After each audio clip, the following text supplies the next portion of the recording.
আসসালামু আলাইকুম বন্ধুরা। গল্পের শুরুতে আমরা সমুদ্রের তীরে একটা ছোট্ট মেয়েকে অজ্ঞান হয়ে পড়ে থাকতে দেখি। যখন মেয়েটার জ্ঞান ফেরে, সে দেখতে পায় যে তার চারপাশে শুধু মানুষের লাশ আর লাশ ছড়িয়ে আছে।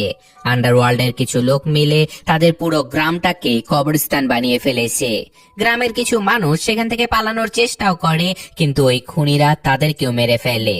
মেয়েটার মা ওই ছোট্ট মেয়েটাকে বাঁচানোর অনেক চেষ্টা করে, কিন্তু ওই লোকগুলো মেয়েটার সামনে তার মাকেও মেরে ফেলে। আর তারপর ওই বাচ্চা মেয়েটাকেও মারার জন্য তারা এগিয়ে আসে। আর ঠিক এমন সময় আমরা এই গুন্ডাদের লিডার ইতোকে দেখতে পাই, যে কিনা ওখানে বসে বসে লাশ গুনছিল। ইতো দেখতে পায় যে তার লোকেরা এখন একটা ছোট্ট বাচ্চাকে মারতে যাচ্ছে।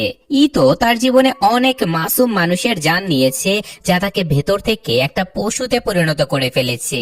কিন্তু আজকে ওই বাচ্চাটাকে দেখে তার ভেতরের মনুষ্যত্ব জেগে ওঠে। ওই বাচ্চা মেয়েটাকে মারার সময় তার হাত কাঁপতে শুরু করে, আর জীবনে প্রথমবার তার মনে হয় যে নিজেকে বদলানোর সে একটা সুযোগ পেয়ে গেছে, যার ফলে সে নিজের লোকেদেরকে মেরে ফেলে আর ওই বাচ্চাটাকে নিয়ে ওখান থেকে চলে যায়। কিন্তু এইসব কিছু করতে গিয়ে বেচারা ইতোর গায়েও গুলি লেগে যায়। আর এমনটা করে ইতো আসলে অনেক ভয়ঙ্কর সব লোকেদের সাথে শত্রুতা করে ফেলে। আর খুব শীঘ্রই সবাই জেনে যায় যে ইতো ট্রাইডের সাথে বেইমানি করেছে, যার ফলে তাকে মারার জন্য মানুষের লম্বা লাইন লেগে যায়। এরপর ইতো তার এক বন্ধুর কাছে চলে যায়, কিন্তু তার শরীর থেকে অতিরিক্ত রক্তক্ষরণের কারণে সে তার বন্ধুকে কিছু বলার আগে সেখানে অজ্ঞান হয়ে যায়। আর যখন তার জ্ঞান ফেরে, তখন সে দেখতে পায় যে কেউ তার শরীর থেকে গুলিগুলো বের করে দিয়েছে। সেখানে শিন নামের একটা মেয়ে তাকে কিছু পেইন কিলার খেতে দেয়, যেটা খেয়ে সে কিছুটা আরামও পায়। তবে বিপদ কিন্তু এখনো কাটেনি। ইতো 3 বছর পর এখানে ফিরে এসেছে, তাও আবার এমন অবস্থাতে। তাই শিন তাকে নিয়ে অনেক ভয় পাচ্ছিল, কারণ ইতোর জন্য হয়তো তাদেরকেও মরতে হতে পারে। তো এসব কিছুর মধ্যেই তার পুরনো বন্ধু ফাতি সেখানে চলে আসে। ফাতি ইতোকে বলে যে তুমি এমনটা কেন করলে? ওরা তোমাকে সম্মান করত, তোমাকে ভয় পেত। 3 বছর একটানা ট্রায়াডে থাকার পর একটা বাচ্চার জন্য তুমি সবকিছু হারিয়ে ফেললে। কিন্তু ইতো তাকে বলে যদি তুমি আমার জায়গাতে থাকতে তাহলে তুমিও ঠিক এমনটাই করতে। তো যাই হোক, এখন ইতো সেখান থেকে যত দ্রুত সম্ভব পালিয়ে যেতে চায়, যার জন্য তার কিছু জাল ডকুমেন্টস আর অনেকগুলো টাকার প্রয়োজন ছিল। ফাতি তাকে বলে যে পালিয়ে আর যাবে কোথায়? এদের দিকে দেখো, এরা সবাই আমাদের বন্ধু। ওরা ট্রায়েডকে ছেড়ে পালিয়ে যাওয়ার চেষ্টা করেছিল, কিন্তু দেখো অর্ধেক ওরা মারা গেছে, আর যারা বেঁচে আছে তারা পোকামাকড়ের মতো জেলে পচে মরছে। এসব কিছুর মধ্যে সেখানে আরো 2জন লোক চলে আসে, যাদের মধ্যে একজন লোককে দেখে ইতো একদমই খুশি হতে পারে না, কারণ ওই লোকটার কারণে 3 বছর আগে ইতোকে বাধ্য হয়ে ট্রায়েডের সঙ্গে যুক্ত হতে হয়েছিল। ফাতি ইতোকে বলে যে ট্রায়েড কিন্তু তোমাকে খোঁজার জন্য লোক লাগিয়ে দিয়েছে, আর তোমাকে মারার জন্য যে লোকেরা নেমেছে তাদের লিস্ট কিন্তু অনেক লম্বা। তো এরপর আমরা আরিয়ান নামের একজন লোককে দেখতে পাই, যে কিনা চায়নাতে ট্রায়েডের জন্যই কাজ করত। সেদিন রাতে চায়নার একটা ক্লাবে কিছু লোক তাদের লিমিট ক্রস করে ওখানকার ওয়েটারদের সঙ্গে অনেক বাজে ব্যবহার করে, এমনকি তাদেরকে মারধরও করে। আরিয়ান প্রথমে তাদের সঙ্গে কথাবার্তা বলে তাদের বোঝানোর চেষ্টা করে। সে এমনকি ওখানকার সব থেকে দামি ওয়াইন তাদেরকে অফার করে, আর তাদেরকে নিজে হাতে সে ওয়াইন সার্ভও করে। কিন্তু যখন তারা তবুও আরিয়ানের কোনো কথা না মানে, তখন আরিয়ান সেটাই করে যার জন্য তাকে সেখানে রাখা হয়েছে। সে ওদের সবাইকে এক এক করে মেরে ফেলে। আর একটা লোক তখন নিজেকে বাঁচানোর জন্য একজন মেয়েকে জিম্মি করে ফেলে আর বলে যে আমার কাছে আসবে না, নইলে আমি কিন্তু একেও মেরে ফেলবো। কিন্তু তার ধমকিতে আসলে আরিয়ানের কিছুই যায় আসে না। সে ওই লোকটাকেও মেরে ফেলে, আর তারপর তাদের সবার লাশ রাতারাতি সেখান থেকে সরিয়ে ফেলে। এইসব কিছুর মধ্যে ইন্দোনেশিয়ার একজন বড় গ্যাংস্টার তাকে ফোন করে। সে আরিয়ানকে জানায় যে তার এক পুরনো বন্ধু ট্রায়েডের সঙ্গে বেইমানি করেছে। আরিয়ান জানতে পারে যে একটা বাচ্চাকে বাঁচানোর জন্য ইতো নিজের লোকেদেরকে মেরে ট্রায়াড ছেড়ে পালিয়ে গেছে। এটা শোনা মাত্রই সে চায়না থেকে সোজা ইন্দোনেশিয়াতে ফিরে চলে আসে। সেখানে আরিয়ান চিয়েন উ নামের একজন লোকের সঙ্গে দেখা করে, যেখানে চিয়েন উ হলো একজন ভয়ঙ্কর ক্রিমিনাল, যার ব্যাপারে শোনা যায় যে টাকার জন্য সে যে কারো গলা কেটে ফেলতে পারে। চিয়েন তাকে বলে যে ইতোকে মারার জন্য বস কিন্তু অন্য যে কাউকে পাঠাতে পারতেন, কিন্তু তোমাকে বেছে নেয়ার পেছনে একটা বিশেষ কারণ রয়েছে।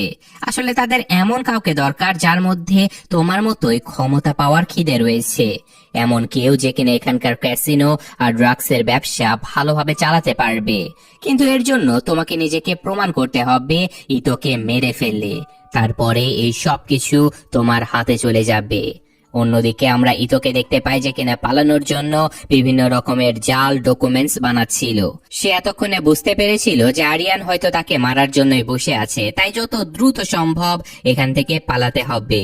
তো পালানোর সকল প্রস্তুতি শেষ হয়ে গেছে, কিন্তু ইতো যখন টাকা গোনার জন্য পলিথিন খোলে তখনই দেখতে পায় যে সেখানে কোনো টাকাই নেই। সেখানেই ইতো জানতে পারে যে 3 বছর আগে যখন সে তাদেরকে ছেড়ে চলে গিয়েছিল তখন তার গ্যাংয়েরই একজন লোক তার সকল টাকা নিয়ে পালিয়ে গেছে, এবং ওই লোক সেই টাকাগুলো নিয়ে নিজের একটা ছোট ব্যবসা সেট করে ফেলেছে, যেখানে সে নিজের কষায়ের দোকানে বসে বিভিন্ন ড্রাগসের ব্যবসা করে।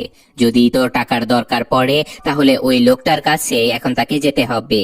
কিন্তু ফাতি তাকে বোঝায় যে ইয়োহান নামের ওই লোক কিন্তু এখন ছিচকে চোর নেই, এখন সে অনেক বড় গ্যাংস্টার হয়ে গেছে। যদি তুমি ওখানে যাও তাহলে সাবধানে যেও, ইয়োহান কিন্তু তোমাকে মারার আগে 1 সেকেন্ডও চিন্তা করবে না। এরপর ইতো ইয়োহানের সেই কষায়ের দোকানে চলে যায়, যেখানে সে কাউন্টারে থাকা ঘন্টা বাজায়, যা শুনে ইয়োহান বাইরে চলে আসে আর জিজ্ঞাসা করে আপনার কি চাই। কিন্তু সে চশমা পরতেই দেখতে পায় যে তার সামনে ইতো দাঁড়িয়ে আছে। ইতো বলে যে আমি আমার টাকা নিতে এসেছি।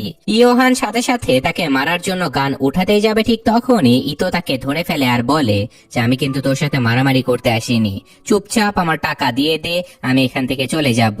ইতো ইয়োহানকে জিম্মি করে তার দোকানের ভেতরে নিয়ে যায়, যেখানে আমরা ইয়োহানের কসাইদের দেখতে পাই, যারা তাদের বসের মাথায় বন্দুক ধরা দেখে একেবারে সতর্ক হয়ে যায়। ইতো ইয়োহানকে বলে যে তোর লোকেদেরকে বল আমার টাকা নিয়ে আসতে, কিন্তু তখনই আমরা একজন কসাইকে দেখতে পাই যে কিনা পেছন থেকে ইতোর উপরে হামলা করার চেষ্টা করে, কিন্তু ইতো সময় থাকতে তার চাল বুঝে ফেলে আর তাকে গুলি করে দেয়। তবে তখনই আরো একজন লোক তার উপরে হামলা করে দেয়। ইতো তাদের সাথে লড়াই করতে চায় না, কিন্তু তারা থামার নামে নিচ্ছিল না।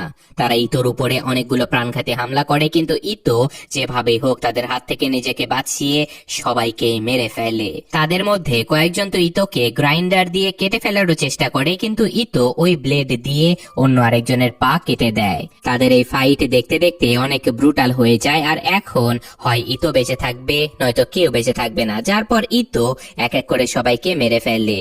এরই মাঝে ইয়োহান সুযোগ বুঝে ওখান থেকে পালিয়ে চলে যায়, আর সবাইকে মারার পরে ইতো যখন ইয়োহানকে খুঁজছিল তখনই ইয়োহান তার উপরে গুলি চালিয়ে দেয়। ইতো দেখতে পায় যে ইয়োহান কারোর সাথে ফোনে কথা বলছিল, কিন্তু ইয়োহান ইতোর ব্যাপারে কাউকে কিছু বলার আগে ইতো তার পায়ে গুলি করে দেয় আর তার কাছ থেকে ফোনটা কেড়ে নেয়। সে জিজ্ঞাসা করে যে কাকে কল করেছিলি তুই, কিন্তু ইয়োহান বলে যে এত তারা কিসের, তো টাকা চাই না, এই যে নে তোর টাকা। কিন্তু ঠিকঠাক উত্তর না দেওয়ার কারণে ইতো তার আঙুলগুলো ভেঙে দেয়, যার পর ইয়োহান তাকে জানায় যে ট্রায়াডের লোকেরা কিন্তু তোর পিছু করছে, আর আমার লোকেরাও তোর বন্ধু ফাতিকে মারার জন্য তার কাছে পৌঁছে গেছে, তো এখন তুই কাকে বাঁচাবি। তবে ইতো এখানে কিছু বুঝে ওঠার আগে হঠাৎ করে কিছু লোক তার উপরে হামলা করে দেয়, আর এই গোলাগুলির মধ্যে ইয়োহান মারা যায়। ওদিকে আমরা ফাতিকে দেখতে পাই যে কিনা বেরোনোর আগে ইতোকে একটা কল করে, কিন্তু যখন সে কল তোলে না তখন ফাতির সাথে সাথে বুঝে যায় যে ইতোর সাথে নিশ্চয়ই কোনো ঝামেলা হয়েছে। তাই সে ববকে বলে যে শিনকে এখান থেকে যেভাবেই হোক নিরাপদ একটা জায়গাতে নিয়ে যেতে। কিন্তু বব যখন নিচে নামছিল তখন সে দেখতে পায় যে কিছু লোক তার পিছু করছে, আর হঠাৎ করেই লিফটের মধ্যে কিছু অস্ত্রধারী লোক ঢুকে পড়ে। ধরা পড়ার আগে বব সময় থাকতে শিনকে ধাক্কা মেরে লিফটের বাইরে বের করে দেয়। তো এরপর সে ভেতরে থাকা সকল হামলাকারীদের মেরে ফেলে, আর রক্তে মাখামাখি অবস্থায় সে নিজের বাকি সঙ্গীদেরকে বাঁচাতে চলে যায়। তো এখানে আমরা দেখতে পাই যে ফাতিকে ইয়োহানের লোকেরা ধরে ফেলেছে, আর তারা ফাতিকে মারতেই যাবে, ঠিক তখনই সেখানে বব চলে আসে। সবাই তার উপরে বৃষ্টির মতো গুলি চালাতে থাকে, যেটা দেখে ফাতি রেগে মেগে তাদের সবাইকে এক এক করে কেটে ফেলে। কিন্তু তখনই সে দেখতে পায় যে বব বেঁচে আছে, কারণ সে ভেতরে কিছু একটা বুলেট প্রুফ পড়েছিল, যার কারণে বুলেটের আঘাতেও সে বেঁচে যায়। কিন্তু বিপদ এখনো কাটেনি, কারণ কিছু লোক দরজা দিয়ে ভেতরে ঢোকার চেষ্টা করছে।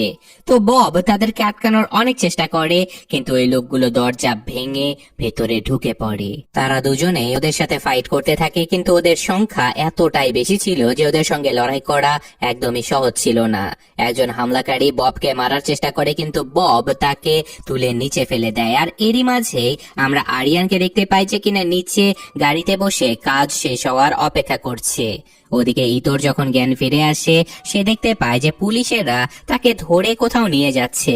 সে তাদের কথাবার্তা শুনে বুঝতে পারে যে এরা সবাই ঘুষখোর অফিসার যারা কিনা ট্রায়াডের জন্যই কাজ করে। তারপর সে ওই পুলিশদের উপরে হামলা করে দেয়। পুলিশের কাছে অর্ডার ছিল ইতোকে জ্যান্ত ধরে আনার, তাই তারা ইতোকে চাইলেও মারতে পারছিল না। তবে তারা ট্রেজার গান দিয়ে ইতোকে অজ্ঞান করার চেষ্টা করে, কিন্তু ইতো সুযোগ বুঝে গ্রেনেড দিয়ে গাড়ির ভেতরে একটা ব্লাস্ট করে দেয়, যার ফলে তাদের গাড়িটাই উল্টে যায় আর কোনো রকমে সে বাইরে বেরিয়ে আসে।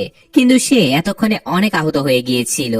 এরপর সে পাশে দাঁড়িয়ে থাকা একজন লোকের গাড়ি ছিনিয়ে নিয়ে ওখান থেকে পালিয়ে যায়। ওদিকে জ্যাক ওই বাচ্চাটাকে বাঁচানোর প্রাণপণ চেষ্টা করছে, কিন্তু তখনই হঠাৎ একজন লোক তার পেটে চাকু ঢুকিয়ে দেয়। প্রচন্ড ব্যথা পাওয়ার পরেও জ্যাক পিছিয়ে যায় না। জ্যাক এক ঝটকায় পাল্টা আক্রমণ করে তাকে ওখানে মেরে ফেলে। এরই মাঝে চিয়েনের কাছে তার লোকেদের ফোন চলে আসে। তারা তাকে জানায় যে ইয়োহানের লোকেরা ভেতরে গিয়েছিল, কিন্তু কেউ এখনো বাইরে বেরিয়ে আসেনি। সে ভালো মতো জানতো যে ওদেরকে মারা এদের কর্ম নয়। এই কথা বুঝতে পেরে সে নিজেদের লোককে এই কাজটা শেষ করার কথা বলে দেয়। আর ওদিকে ফাতি ওই লোকগুলোর সাথে একাই লড়াই করে যাচ্ছে। সবাইকে মারার পর সে যখন ওখান থেকে চলে যাবে, ঠিক তখনই পেছন থেকে আরেকজন লোক এসে তার উপরে হামলা করে দেয়। সে বেচারা অনেক আঘাত পায়, অনেক রক্ত বেরিয়ে যায়, কিন্তু সে ওই বাচ্চা মেয়েটাকে যে কোনো মূল্যে বাঁচাতে চায়। তারা তিনজন আধমরা অবস্থাতে এখান থেকে এগোতে যাবে, ঠিক তখনই আবারও একজন লোক তাদের সামনে এসে দাঁড়িয়ে পড়ে। বব তাদের ফাইটের জন্য চ্যালেঞ্জ করে, কিন্তু তখনই আবার লিফটের দরজা খুলে যায় আর সেখানে তারা এমন সব লোকদেরকে দেখতে পায় যা দেখে তাদের মাথায় রীতিমতো আকাশ ভেঙে পড়ে, কারণ তাদের সামনে ট্রায়াডের এলিট কিলারেরা দাঁড়িয়ে আছে। ফাতি বুঝতে পারে যে এখন তাদের বেঁচে ফেরা অসম্ভব, তাই সে তার বন্ধুদেরকে ওই বাচ্চাকে নিয়ে পালানোর কথা বলে, কিন্তু বব এখন আর পালাতে চায় না। এলিনা নামের এখানে একজন সাদা চুলের মেয়ে ছিল যে কিনা ইয়োহানের লোকদেরকে মেরে ফেলে। ফাতি তার সঙ্গে লড়াই করতে যাবে, কিন্তু তখনই বব তাকে আটকে দেয় আর বলে যে না, তোমরা পেছনের রাস্তা দিয়ে বেরিয়ে যাও। এটা বলে সে এলিট কিলারদের উপরে হামলাও করে দেয়, কিন্তু এক আঘাতে এলিনা তাকে মেরে ফেলে। আর ওদিকে আমরা অ্যানাকে দেখতে পাই যে কিনা জ্যাককে ধরে ফেলেছে। সে সবার আগে জ্যাকের হাত কেটে ফেলে আর তারপর তার গলা কেটে তাকে খুবই নির্মম ভাবে মেরে ফেলে। সে এখন ফাতিকে মারার জন্য এগিয়ে যাচ্ছিল, কিন্তু ঠিক তখনই সেখানে আরিয়ান চলে আসে। অ্যানা বলে যে এইসব কিছু করছোটা কি, তুমি কি আমাদের ধোকা দিতে চাও? কিন্তু আরিয়ান তাকে একটার পর একটা ঘুষি মারতে থাকে আর একটা জোরদার কিকের সাথে তাকে ওখানে শেষ করে ফেলে। আরিয়ান এখান থেকে ফাতিকে পালাতে সাহায্য করে, কিন্তু তখনই ফাতির আরিয়ানের উপরে সন্দেহ হতে থাকে। সে বলে যে ইয়োহান তো জানতোই না যে আমরা কোথায় থাকি, শুধু তুমি জানতে আমাদের ঠিকানা। এখন সত্যি করে বলো যে ইয়োহানকে আমাদের খবর কে দিয়েছে?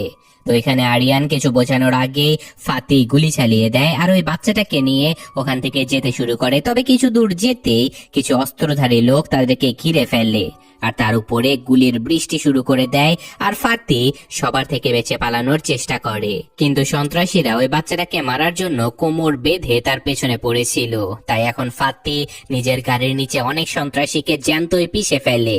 কিন্তু এই সময়ের মধ্যে তার গায়ে অনেকগুলো গুলি লেগে যায়। ফাতি জানতো যে এখান থেকে তার বেঁচে ফেরা অনেক মুশকিল, তাই সে ওই মেয়েটাকে তার একটা শেষ কাজ করার কথা বলে দেয়। তারপর সে ধীরে ধীরে ওই সন্ত্রাসীর দিকে এগিয়ে যেতে থাকে আর সবাই তার সামনে অস্ত্র তাক করে দাঁড়িয়েছিল। আর যখনই ফাতি গান উঠিয়েছিল তাদেরকে মারার জন্য, সাথে সাথে তারা ব্রাশ ফায়ার শুরু করে দেয় আর ফাতির শরীরটা গুলিতে ঝাঁঝরা করে ফেলে। তাদের মধ্যে একজন লোক ওই মেয়েটাকে দেখতে যায়, কিন্তু ততক্ষণে ওই মেয়েটা গাড়ির ভেতর থেকে পালিয়ে গিয়েছিল। আর এদিকে এতগুলো গুলি লাগার পরেও ফাতি তখনও জীবিত ছিল। এখন একজন সন্ত্রাসী ফাতির মাথায় একটা শেষ গুলি করে তাকে মারতে যাচ্ছিল, কিন্তু তখনই অন্ধকারে লুকিয়ে থাকা একজন অজানা মেয়ে ওই সবগুলো সন্ত্রাসীকে গুলি করে মেরে ফেলে। সে দেখতে পায় যে ততক্ষণে ফাতি মারা গেছে, কিন্তু তখনই সে পুলিশের সাইরেনের আওয়াজও শুনতে পায়। এটা শুনে ওই মেয়েটা ওখান থেকে পালিয়ে যায় আর এতক্ষণে ইতো ওই জায়গাতে ফিরে চলে আসে আর সে দেখতে পায় যে তার সকল বন্ধুরা ইতিমধ্যে মারা গেছে। তার মনে হয় যে ওই সন্ত্রাসীরা ওই মেয়েটাকে হয়তো মেরে ফেলেছে, কিন্তু এমনটা ছিল না। কারণ মারা যাবার আগে ফাতি ওই বাচ্চা মেয়েটাকে পাশেই দাঁড়িয়ে থাকা অন্য একটা গাড়ির নিচে লুকিয়ে রেখেছিল, যার কারণে বাচ্চাটার প্রাণ এ যাত্রায় বেঁচে যায়। বাচ্চাটাকে জীবন্ত পেয়ে ইতো অনেক খুশি হয়ে যায়। সে সাথে সাথে ওই বাচ্চাটাকে নিয়ে এখান থেকে পালিয়ে যেতে থাকে। এখানে ইতো শিনকে ফোন করে বলে যে সবকিছু শেষ হয়ে গেছে, নিজেদের ফোন ফেলে দাও আর এখান থেকে অনেক দূরে চলে যাও। এরপরই তো ওই মেয়েটাকে একটা নিরাপদ জায়গাতে নিয়ে চলে যায়। সেখানে পৌঁছে ইতো চারপাশের মেঝেতে কাচের টুকরো ভেঙে ছড়িয়ে দেয়, যাতে করে কেউ ঘরের ভেতরে ঢোকার চেষ্টা করলে সে সাথে সাথে টের পেয়ে যায়। ইতো এখন ওই মেয়েটাকে তার নাম জিজ্ঞাসা করে, যার উত্তরে মেয়েটা তাকে নিজের নাম রিনা বলে। অন্যদিকে আমরা আরিয়ানকে দেখতে পাই যে কিনা এখনো বেঁচে আছে, কারণ সেদিন ফাতি তার উপরে গুলি চালায়নি। এরপর সে চিয়েনের সঙ্গে দেখা করতে চলে যায়, আর সে চিয়েনের উপর অনেক রেগেছিল। কিন্তু অ্যালিনা এখানে আরিয়ানকে দেখে তাকে মেরে ফেলতে চায়, কিন্তু চিয়েন অ্যালিনাকে আটকে দেয় আর বলে ওকে আসতে দাও। সে আরিয়ানকে বসতে বলে আর তাকে জিজ্ঞাসা করে যে তুমি এমনটা কেন করলে, আমার পাঠানো লোককে মারলে কেন? আরিয়ান বলে যে তুমি ইতো আর ওই মেয়েটাকে মারতে চাও, এটা না হয় বুঝলাম, কিন্তু তুমি আমার বন্ধুদেরকে কেন মারলে? আসলে আরিয়ান, ইতো আর তার বাকি বন্ধুরা মিলে 6 নামের একটা গ্যাং চালাতো। তারা অনেক ভালো বন্ধু হলেও কাজের কারণে তারা আলাদা আলাদা থাকতো। তো যাই হোক, এখন চিয়েন তাকে বলে যে কেউ ইতোকে সাহায্য করার চেষ্টা করবে তাকে মরতেই হবে। এখন তুমি বলো ইতোকে মেরে তার জায়গা নিতে চাও কিনা? আরিয়ান তার কথায় রাজি হয়ে যায়, কারণ সে এই সুযোগটা হাতছাড়া করতে চায় না। অন্যদিকে আমরা ইতোকে দেখতে পাই, যার এখন ভয়ের চোটে ঘুমিয়ে আসছিল না। সে রিনাকে যে কোনো মূল্যে বাঁচাতে চায়। তো এখন রাতের বেলা না ঘুমিয়ে সে ওই বাচ্চাটাকে পাহারা দিচ্ছিল, আর ঠিক তখনই সেখানে সে কারো উপস্থিতির শব্দ টের পায়। সে পা টিপে টিপে এগিয়ে যায়, কিন্তু সে দেখতে পায় যে না, এই ঘরে এখনো কেউ ঢোকেনি।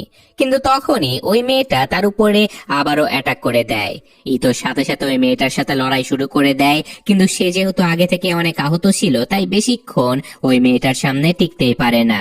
ওই মেয়েটাকে সবাই অপারেটর নামে চেনে, আর সে মূলত অনেক ভয়ঙ্কর একজন কিলার ছিল। সে এখানে ইতোর সকল মুভ জানতো, আর সে এখন ইতোকে এত জোরে একটা লাথি মারে যে ইতো আর উঠতেই পারে না।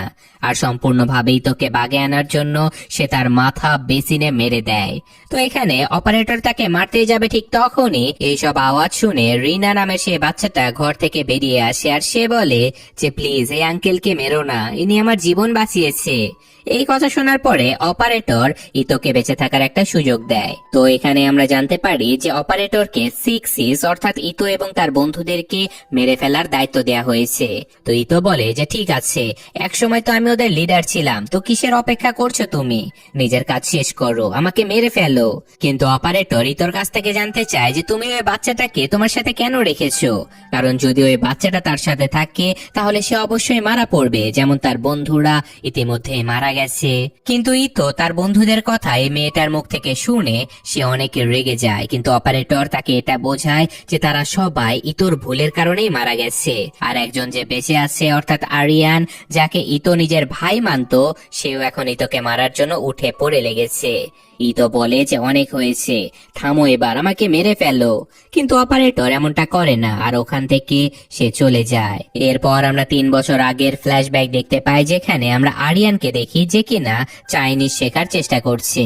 তখনই সে ভেতর থেকে ইতোর চিৎকার শুনতে পায়, আর এখানে আমরা জানতে পারি যে বব আসলে ড্রাগস বিক্রি করতে গিয়ে ধরা পড়ে গেছে, যার কারণে তাকে ইতোর কাছে অনেক বকা শুনতে হয় আজ। তো নিজেকে সঠিক প্রমাণ করতে গিয়ে বব বলে যে আজকাল ড্রাগসের ব্যবসায় অনেক টাকা রয়েছে, আমাদের সামনে এগোতে হলে এই ব্যবসাটাই করতে হবে। কিন্তু ইতো ট্রায়াডের হয়ে কাজ করার একেবারে বিপক্ষে ছিল, কারণ ওরা অনেক বিপজ্জনক লোক ছিল। তো এখানে দুজনের মধ্যে এই ব্যাপারটা নিয়ে হাতাহাতিও হয়ে যায় যে তারা ট্রায়াডের হয়ে কাজ করবে নাকি করবে না। কিন্তু তখনই আরিয়ান তাদের মাঝে এসে দুজনকে শান্ত করে আর বলে যে বস, আমি ববির কথার সাথে একমত আছি, আমাদের টাকা কামানোর জন্য কিছু না কিছু তো করতেই হবে।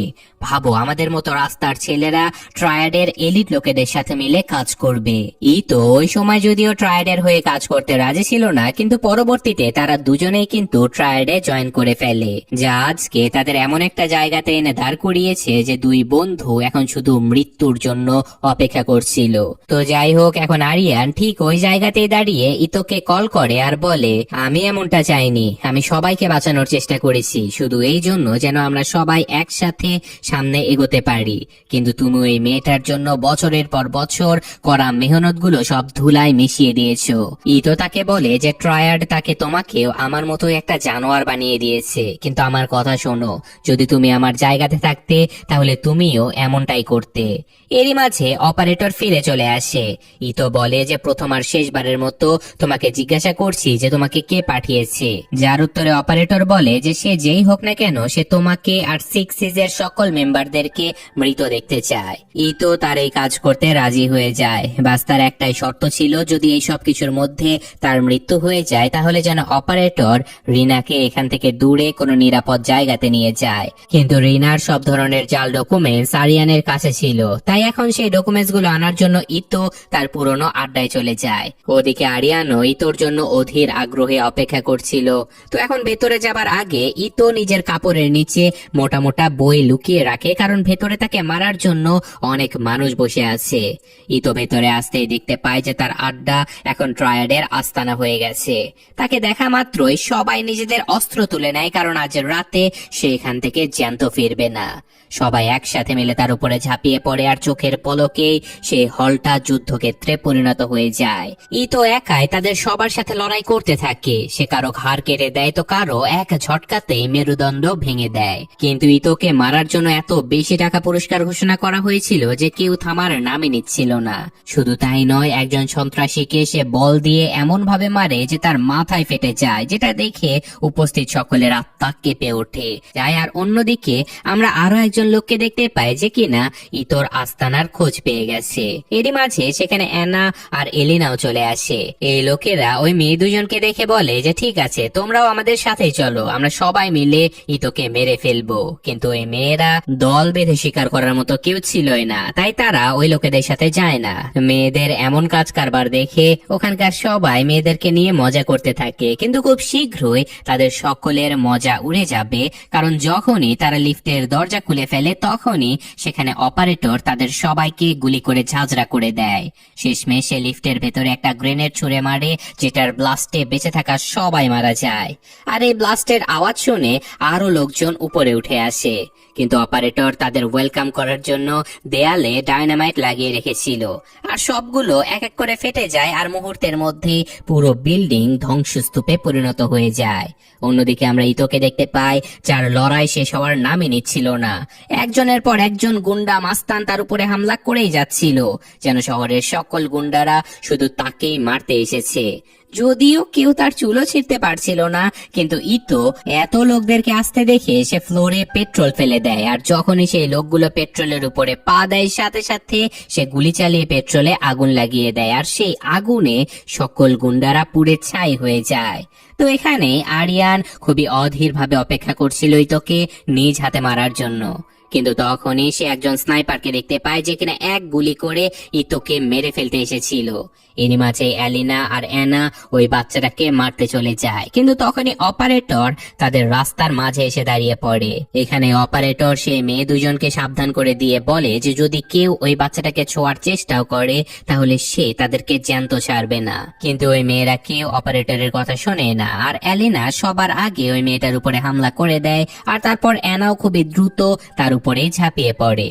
কিন্তু অপারেটর কিন্তু কম ছিল না, ওই দুজন তাকে মারার জন্য নিজেদের পুরো শক্তি দিয়ে দেয়, কিন্তু অপারেটর একাই ওই দুজনের উপরেই ভারী পড়ে যায়। এরপর অ্যানা নিজের ধারালো অস্ত্র বের করে আর সেটা দিয়ে অপারেটরের গলা কাটতে যাবে, কিন্তু অপারেটর তখনই মাঝখানে চাকু এনে তাকে আটকে দেয়। এলিনাও তাকে মারার জন্য এগিয়ে আসে, কিন্তু তার সাথে লড়াই করার সময় অপারেটর অ্যানাকে তার নিজেরই ওই তারের মধ্যে পেঁচিয়ে শেষ করে দেবার চেষ্টা করে, আর শেষমেশ একটা এসির সাথে ওই তারটা বেঁধে এসিটাকে সে নিচে ফেলে দেয়। এর কারণে অ্যানা ওই তারগুলোর সাথে বেঁধে গড়িয়ে গড়িয়ে এমন ভাবে আটকে যায় যে খুবই নির্মম ভাবে তার গলা কেটে সে ওখানে মারা যায়। এখন শুধুমাত্র অ্যালিনা আর অপারেটরই বেঁচে ছিল।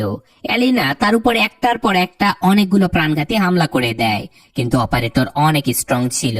তার একটা আঙুল কেটে যাওয়ার পরেও সে লড়াইয়ে টিকে ছিল, আর অ্যালিনার প্রত্যেকটা হামলার জবাবে সে তাকে পাল্টা আক্রমণ করতে থাকে। এইসব কিছুর মধ্যে একটা আঘাত করে অ্যালিনা মনে করেছিল যে সে অপারেটরকে মেরে ফেলেছে, কিন্তু তখনই সে দেখতে পায় যে অপারেটর ইতিমধ্যে তার পেট কেটে ফেলেছে।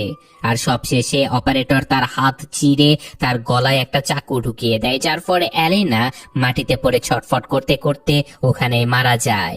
ওদিকে ইতো জলদি নিজের শরীর থেকে সকল বই বের করে ফেলে, আর এখন সে সামনে এগোতে থাকে। আর ওই স্নাইপার যে কিনা তাকে গুলি করতে এসেছিল, সে শুট করার আগে আরিয়ান পেছন থেকে তার উপরে হামলা করে স্নাইপারটাকে মেরে ফেলে। আর ফাইনালি ইতো আরিয়ানের কাছে চলে আসে আর তার মাথায় বন্দুক রেখে জিজ্ঞাসা করে যে আমার আর ওই বাচ্চার ডকুমেন্টস গুলো কোথায়। আরিয়ান তাকে বলে যে স্নাইপারের হাত থেকে আমি তোমার প্রাণ বাঁচালাম, আর তুমি আমাকে এইভাবে ধন্যবাদ দিচ্ছ।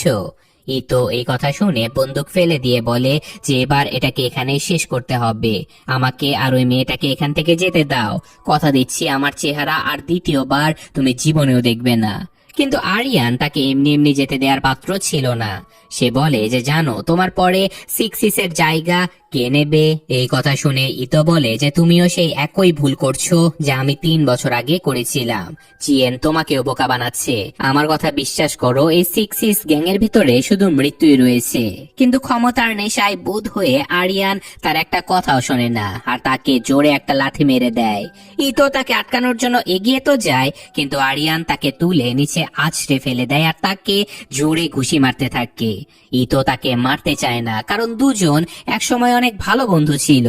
কিন্তু আরিয়ানের চিন্তা এখন তার থেকে একেবারে আলাদা হয়ে গিয়েছিল।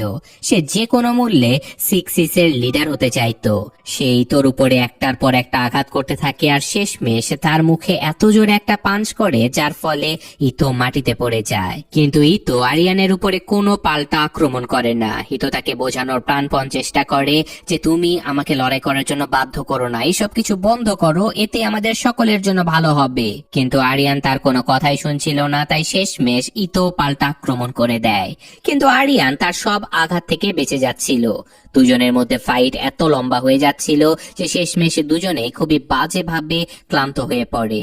কিন্তু তারপরেও দুজন লড়াই করতে থাকে, কেউ হার মানার পাত্র ছিল না। এখানে আরিয়ান ইতোর চোয়াল ভেঙে দেবার চেষ্টা করে, আর এই সব কিছু করতে করতে তারা দুজনেই প্রচন্ড আহত হয়ে যায়। কিন্তু এই লড়াই তখনও থামে না, কারণ কেবলমাত্র একজনের মৃত্যু হলে এই লড়াই থামতে পারে। আর সেই সাথে লড়ার সময় ইতোর হাতে চোট লেগে যায়, আর আরিয়ান যখন তাকে মারার চেষ্টা করে তখন সে পায়ে আঘাত পায়, যার ফলে সে খোঁড়াতে শুরু করে। ইতো এবার আরিয়ানকে তুলে পাশে রাখা একটা কাটার মেশিনের কাছে নিয়ে যায়, আর সেই মেশিন চালু করে সে আরিয়ানকে কেটে ফেলতে চায়। কিন্তু এখানে আরিয়ানকে শেষ করার আগে আরিয়ান ইতোর পেটে স্ক্রুড্রাইভার ঢুকিয়ে দেয়, আর দুজনের অবস্থা খারাপ থেকে আরো খারাপ হতে থাকে। কিন্তু তারা তবুও লড়াই করা বন্ধ করে না। আরিয়ান এবার ধারালো একটা ব্লেড নিয়ে ইতোর শরীরের অনেক জায়গাতে কেটেও দেয়। ইতো তখন একটা ধারালো কাঠ ওঠায় আর সেটা আরিয়ানের পায়ে ঢুকিয়ে দেয়। শেষমেশ তারা দুজন একসাথে একে অপরকে আঘাত করে, যেখানে আরিয়ান ব্লেডটা ইতোর মুখের এপাশ ওপাশে ঢুকিয়ে দেয়, কিন্তু ইতো ওই ধারালো কাঠের টুকরোটা আরিয়ানের গলায় ঢুকিয়ে দেয়। তো ফাইনালি রক্তে ভেজা ইতো আরিয়ানের গলাটাই চিরে ফেলে। ইতো চাইলে তাকে মেরে ফেলতে পারতো, কিন্তু সে এমনটা করে না, আর বলে যে একবার নিজের দিকে তাকিয়ে দেখো, ওই লোকগুলো তোমাকে কি জানোয়ার বানিয়ে দিয়েছে। এইসব কিছু বলে ইতো ওখান থেকে যেতে শুরু করে, আর সে পেছনে ফিরে তাকায়ও না। আর আরিয়ান তাকে আটকানোর চেষ্টা করে, কারণ তার মতে ফাইট এখনো শেষ হয়নি। সে তাকে যে কোনো মূল্যে মারতে যাচ্ছিল, তাই সে ওখানে পড়ে থাকা একটা বন্দুক দিয়ে তার উপরে কয়েকটা গান ফায়ার করে। কিন্তু এত কিছুর পরেও ইতো এখন তার সাথে লড়াই করার জন্য আর ফেরে না। সে ওখান থেকে চলে যায়। আর এখন আরিয়ান এই ভয়ঙ্কর আহত অবস্থায় সেখানে একা দাঁড়িয়ে ব্যথায় কাতরাতে থাকে। আর তখনই সেখানে চিয়েন চলে আসে। সে আরিয়ানের এমন অবস্থা দেখে খুবই হতাশ হয়, আর আরিয়ান তাকে বলে তুমি এমনটা কেন করলে? ইতোকে মারার জন্য আমাকে কেন বেছে নিলে? যার উত্তরে চিয়েন তাকে বলে যে আমি তো তোমাকে ব্যাস কিছু অপশন দিয়েছিলাম, বেছে তো তুমি নিয়েছিলে। এই কথা শুনে আরিয়ান রেগেমেগে চিয়েনের উপরে গুলি চালিয়ে দেয়, কিন্তু বন্দুকটা খালি ছিল। যদি সে এমনটা না করত তাহলে হয়তো সে বেঁচে যেত, কিন্তু এখন অনেক দেরি করে ফেলেছে, কারণ চিয়েন এবং তার লোকেরা আরিয়ানকে গুলিতে ঝাঁঝরা করে দেয় আর তার লাশের উপর দিয়ে এমন ভাবে চলে যায় যেন সে তাদের কাছে একটা পোকামাকড়ের মতো ছিল। এই তো এতক্ষণ আরিয়ানকে এটাই বোঝানোর চেষ্টা করছিল যে চিয়েনের কাছে সে পোকামাকড় ব্যতীত অন্য কিছুই নয়, কিন্তু আফসোস আরিয়ানের কপালে এটাই লেখা ছিল। অন্যদিকে আমরা অপারেটরকে দেখতে পাই যে কিনা রিনাকে সহি সালামতে পোর্টে নিয়ে আসে, আর এখানে রক্তে মাখামাখি হয়ে ইতো তাদের কাছে ফিরে আসে আর রিনাকে তার পাসপোর্ট ধরিয়ে দিয়ে বলে যে তুমি এখান থেকে চলে যাও, আমি তোমার সাথে যেতে পারবো না। কিন্তু রিনা তাকে ছাড়া যেতেই চাচ্ছিল না, কিন্তু অনেক বোঝানোর পরে শেষমেশ সে মেনে নেয়। আর তারপর সকালের শিপে রিনা এবং অপারেটর অন্য একটা দেশের উদ্দেশ্যে রওনা হয়ে যায়, যেখানে সে সুরক্ষিত থাকবে। আর ফাইনালি আমরা এটাও জানতে পারি যে অপারেটরকে চিয়েনি পাঠিয়েছিল 6 এর পুরো গ্রুপটাকে ধ্বংস করার জন্য। আর ওদিকে আমরা চিয়েনকে দেখতে পাই যে কিনা তার লোকদেরকে নিয়ে ইতোকে আবারও ধরার জন্য এসেছিল। ইতো জানতো যে এবার তার শেষ হতে চলেছে, সে আর পালাতে পারবে না, তাই সে আর পালানোর চেষ্টাও করে না। সে বাস নিজের গাড়িটা স্টার্ট করে আর ধীরে ধীরে চিয়েনের দিকে এগোতে থাকে। কিন্তু যখনই না সে গাড়ির স্পিড বাড়িয়েছিল, সাথে সাথে চিয়েনের লোকেরা তার উপরে এলোপাথারি গুলি করতে থাকে, আর সেই সাথে মুভিটা এখানে শেষ হয়ে যায়। তো এটা একটা ইন্দোনেশিয়ান মুভি হলেও যে পরিমাণে ভায়োলেন্স দেখানো হয়েছে, ভাই এই মুভি কতদিন আমার চ্যানেলে থাকবে সেটা আমি নিজেও জানি না, যে কোনো সময় ব্লক হয়ে যেতে পারে।